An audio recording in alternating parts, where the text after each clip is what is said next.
Welcome back to Pac-12 Today. We've got some name, image, and likeness stuff to discuss in Savage or Stupid. You're going to want to be here for that. Our next guest is going to have an epic 2021 college football season. Mark Schipper, college football insider, writer, author, Fifth Down, collegefootball.com, is going on the road trip to end all road trips. And he joins us now to talk about it and the process of writing what I'm told is going to be a pretty sweet book. Is that the plan, Mark?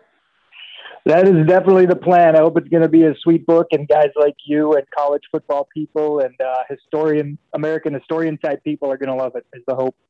Okay, so tell me, though, how you decided to plot out this particular road trip route. We're having you on because you're starting the road trip with LSU, UCLA at the Rose Bowl. Correct. The Rose Bowl is as good of a place as any, obviously, to kick off something like this. And then it's Texas, Arkansas, Nebraska, Oklahoma. I'll let you keep going through. But how did you decide which games you were going to cover? Well, the concept of the book is that college football is inseparable from American history and culture after the Civil War. It was a major part of how the country came back together, and it's a major part of how we grew as a sports-loving nation. So what I wanted to do was pick out some of the most significant rivalries, most historic programs, stadiums, etc., and use those locales on Saturday afternoons in the fall to jump off into these bigger stories about where they came from, why they're here, and how they fit into the bigger picture of the United States. So why LSU, UCLA at the Rose Bowl first? So this is also a personal story. It's my journey with college football, and I'm a UCLA alum. So I'm going to start at where I went to college. The Rose Bowl itself, the stadium, the location offers a lot of opportunities to talk about the early days of college football bowl games. And it also gives me a chance to kind of introduce myself as the narrator. So it's a big intersectional game. LSU is a major program in college football history. So is UCLA, even though there have been some lean years lately. And so it's as good a place to start as any, really. Are you going to be in an RV doing this thing? Are you flying to these places? How much time will you have in each venue and city? You know, it's planes, trains, and automobiles. So I'm going to be driving to some, flying to others, renting cars, taking trains. It's going to depend on the location. Some places I didn't feel like I needed as much time. And others, for example, I'm going to Florida State, Miami late in the season. That chapter is going to be kind of a requiem for the 90s, which is when I really grew up in college football. It was a great decade. Florida was at the center of it. I'll be spending a full week in Florida. I'm going to drive up from Miami to Gainesville, hopefully get some interesting interviews there, and then on to Tallahassee for the Florida State-Miami game, and that's going to give me a great chance to talk about a lot of college football history from that era. So other places I'll be getting in Thursday, leaving Sunday. It's just going to kind of depend on what the story needs. Well, I'm excited to see this go down. What are a couple of your favorite ones you're looking forward to the most? Yeah, you know, people ask me this. It's like Sophie's choice, right? And these are my kids. I don't know how I pick the best, but a few I'm really looking forward to. The Red River Shootout, if we're still allowed to call it that, down in Dallas, is going to be a major game. Yeah. Thank you. That's going to be a major one on the list. I'm extremely excited for that one. Florida, Georgia, world's largest outdoor cocktail party, another big one. And then two others I'm really looking forward to is Oregon at Washington. I love that scene up in Seattle at Husky Stadium, and that's a major rivalry. I don't think the Pac-12 gets as much publicity or hype as it deserves. It's a fantastic conference for college football. And then closing the year out with Army-Navy is going to be, I think, a memorable experience. I got a cool guest plan for that one, and that's going to be a lot of fun. I mean, we talk about great games. I already gave you the first three games. There's also Ole Miss, Alabama. The Red River Shootout is week 6. That'll be Oklahoma at Texas, Florida, LSU. So LSU, you get to see LSU twice. And I guess if they make it to an SEC championship game, potentially 3 times this year, it looks like they're the only team that gets the repeat. Was that just circumstance?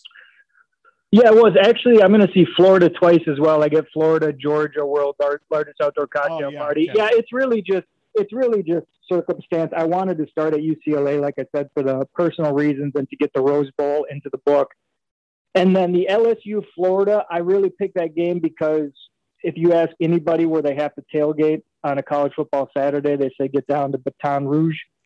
So I had to get down there for that game. And that one, just to me, is pure Southern football flavor. So I'm really excited for that one too. I know some LSU people, and they're some of the coolest around.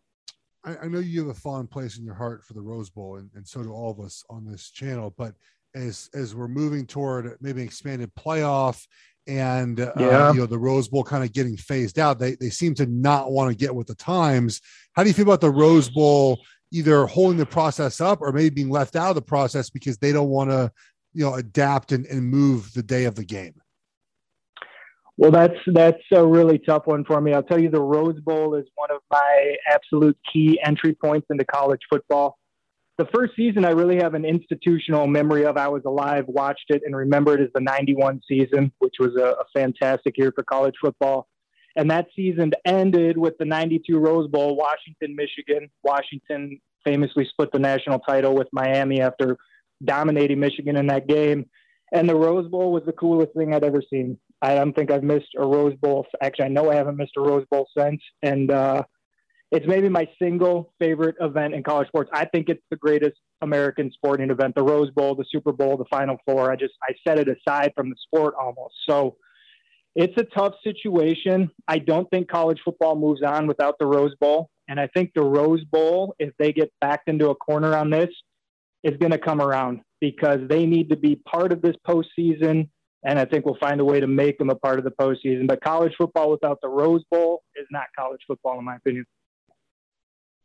So as you're going through all of these games and you're writing the process, my assumption is that, you'll throw anecdotes from the trip in and give us a full appreciation of the history of these games. But is your goal to get this thing churned out, like pretty much done by the time we roll past week 16? Or are you going to take notes, compile all this, and we'll get an actual book like months down the road? Yeah, there's going to be a real book months down the road because it is going to be a college football history as well. It's a personal journey, and it's the story of the games themselves, but the actual individual outcomes of games just aren't going to be that important. Their long history is what's important to me. Why we're in Dallas for the Red River Shootout. What's the story between Washington and Oregon? And sort of everything behind that, why the conferences be formed behind them, what the regional nature of college football really means, et cetera. So it's going to be a real book. But for people who want to follow along, I'm going to be shooting video. I'm going to be on social media, all this stuff you can sign up through at my website, a newsletter each Friday. And I'm going to keep people kind of up to date on the happenings over the weekends as we go. But the book itself is going to come later, and that's going to be a more serious, more substantial project. So look at the list of games that you're going to, and a lot of them I think would make sense to a lot of people, right? Nebraska, Oklahoma, you're going to Harvard, Yale, which is pretty good. It's going to be fun. I think, Ohio State, Michigan, some of the old logos are kind of fun to see. And you have Oregon, Washington here in week 10. I think nationally, some people would view that as maybe not, the importance it has out West. Why'd you choose that Pac-12 game to include here? Yeah, I would say part of that is exactly what you just stated in your question, is because a lot of people would think that isn't a game you should go to. And I say it is. And I say the Northwest part of this country has played great football for a long time. They have a major part in the history of this game and why we care about it so much, from coaches to players to stadiums to innovations. And I want to show people what Washington and Oregon are all about, in addition to giving them what it's like to be at a game there. Washington calls their stadium, I believe, the greatest setting in college football. And whether that humble phrase is exactly accurate or not, I do know that big stadium on the shores of Lake Washington is one of the coolest spots in this country to watch a football game. And I want people to know that. I feel like there's some sometimes kind of mean regional biases in this country about this sport. And the part of the book is showing everybody college football is great everywhere you go in the United States, and it's all important to the big story. Is the 2021 road trip a one-off, or are you going to do it with 16 different games in 2022? You know what? I think it's probably going to be a one-off unless this is wildly successful and I take like the Hollywood approach and if it made money, there's got to be a sequel. Yeah. Then maybe, but I think I'm going to put everything that I have into this book. And I think it's going to be a long road. So once this journey is over, I'll likely be ready to move on to the next thing. So this is kind of it. I got to get it right the first time. You know, it's like live radio. Is there a game or matchup you wanted to attend, but just couldn't fit in your schedule? Is there one like that you regret already not being able to go to? You know what? I had to make a really tough choice with Ohio State, Michigan. Obviously the Iron Bowl is played the same day, Auburn, Alabama. And so is USC, UCLA. And the reason I could scratch off USC, UCLA is because I've been to many of those games. So I'll be able to give people the experience there. But unfortunately, I just had to say no to the Iron Bowl because I needed more in Big Ten country. And even though Michigan's been down, as we all know, and college football really needs them back if it's going to be a complete game, I wanted that game to tell the story of the industrial Midwest and kind of how football came to fruition there, you know, even minus the University of Chicago, which no longer plays Big Ten football, but they'll get a mention too.